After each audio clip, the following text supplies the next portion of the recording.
সুপ্রিয় বন্ধুরা, আজকে আমরা আসছি চট্টগ্রাম জেলার পটিয়া থানার শোভনদণ্ডী গ্রামে। এটা কুরাঙ্গিরি গ্রাম পড়ছে, শোভনদণ্ডী ইউনিয়নের কুরাঙ্গিরি গ্রামে একটি খুব সুন্দর একটি রাম ঠাকুরের আশ্রম দেখা যাচ্ছে। এটা এই এলাকার একজন ব্যক্তি কুকি সাধু বলেন, ওই কুকি সাধু এটা প্রতিষ্ঠা করেছেন।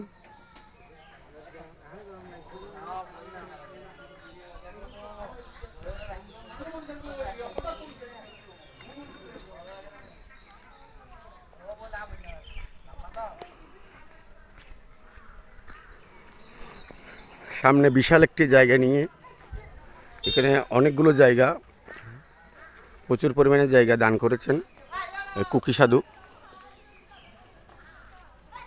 আমাদের সাধুমা। তার জায়গার উপরে নতুন করে একটা রাম ঠাকুরের মন্দির হচ্ছে, দেখেন।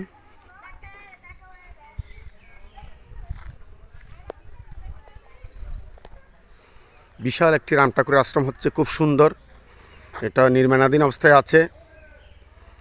আপনারা যদি চান কেউ এই মন্দির নির্মাণ সমাপ্ত করতে, আর্থিকভাবে সহযোগিতা করার জন্য আপনারা করতে পারবেন।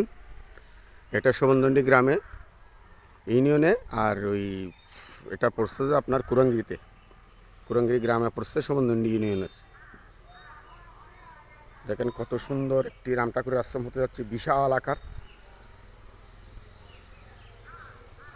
বিশাল একটি এরিয়া। এটা অনেকগুলো জায়গা, কয়েকটা পুকুরও আছে, বিশাল একটি এরিয়া নিয়ে এই নতুন মন্দিরটি হতে যাচ্ছে। আপনারা আসবেন।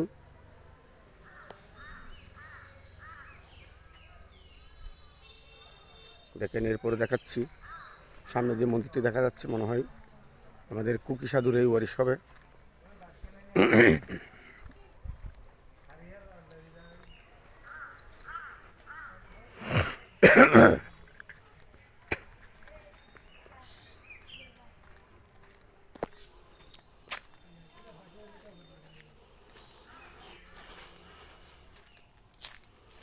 আমরা আস্তে আস্তে যাচ্ছি পুরাতন রাম ঠাকুর আশ্রমে।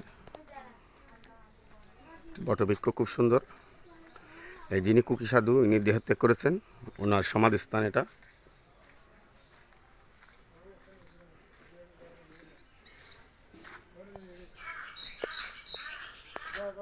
ভিতরে যে ছবিটি দেখতে পাচ্ছেন আপনারা, ওই ছবিটি হচ্ছে আমাদের সাধুমার ছবি, কুকি সাধুর।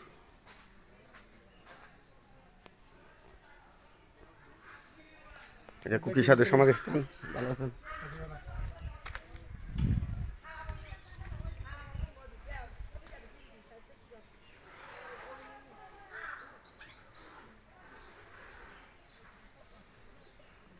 একটি ঘাট আছে পুকুরটাও আশ্রমের সামনে। একটি কীর্তন করার জন্য জায়গা আছে, এটা পার্মানেন্ট। এখানে প্রতি বছর রাম ঠাকুরের উৎসব হয়, আপনারা আসবেন। এটাই অরিজিনালি রাম ঠাকুরের আশ্রম করেছিল প্রথমেই।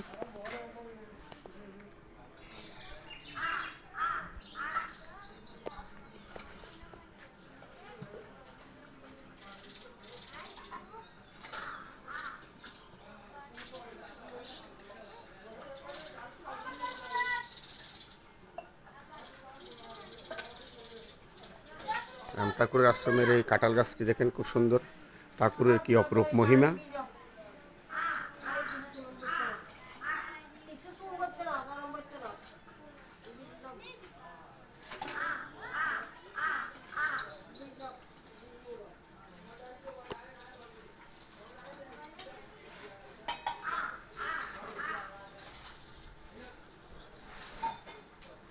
জয় রাম। জয় রাম ঠাকুরের আশ্রম দেখেন, জয় রামকে দেখেন। রাম ঠাকুর এখানে আছেন ভিতরে।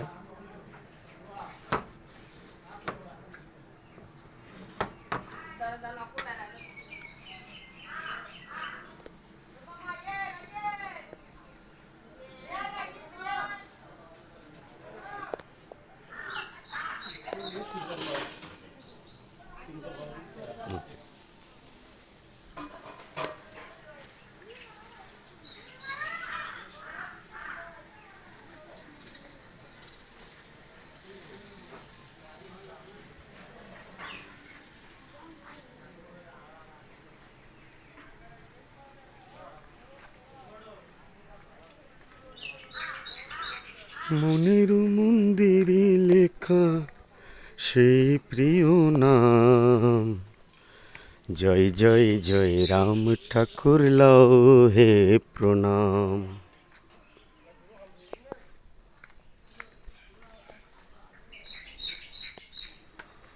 এই পুরো এরিয়াটাই রাম ঠাকুর আশ্রমের,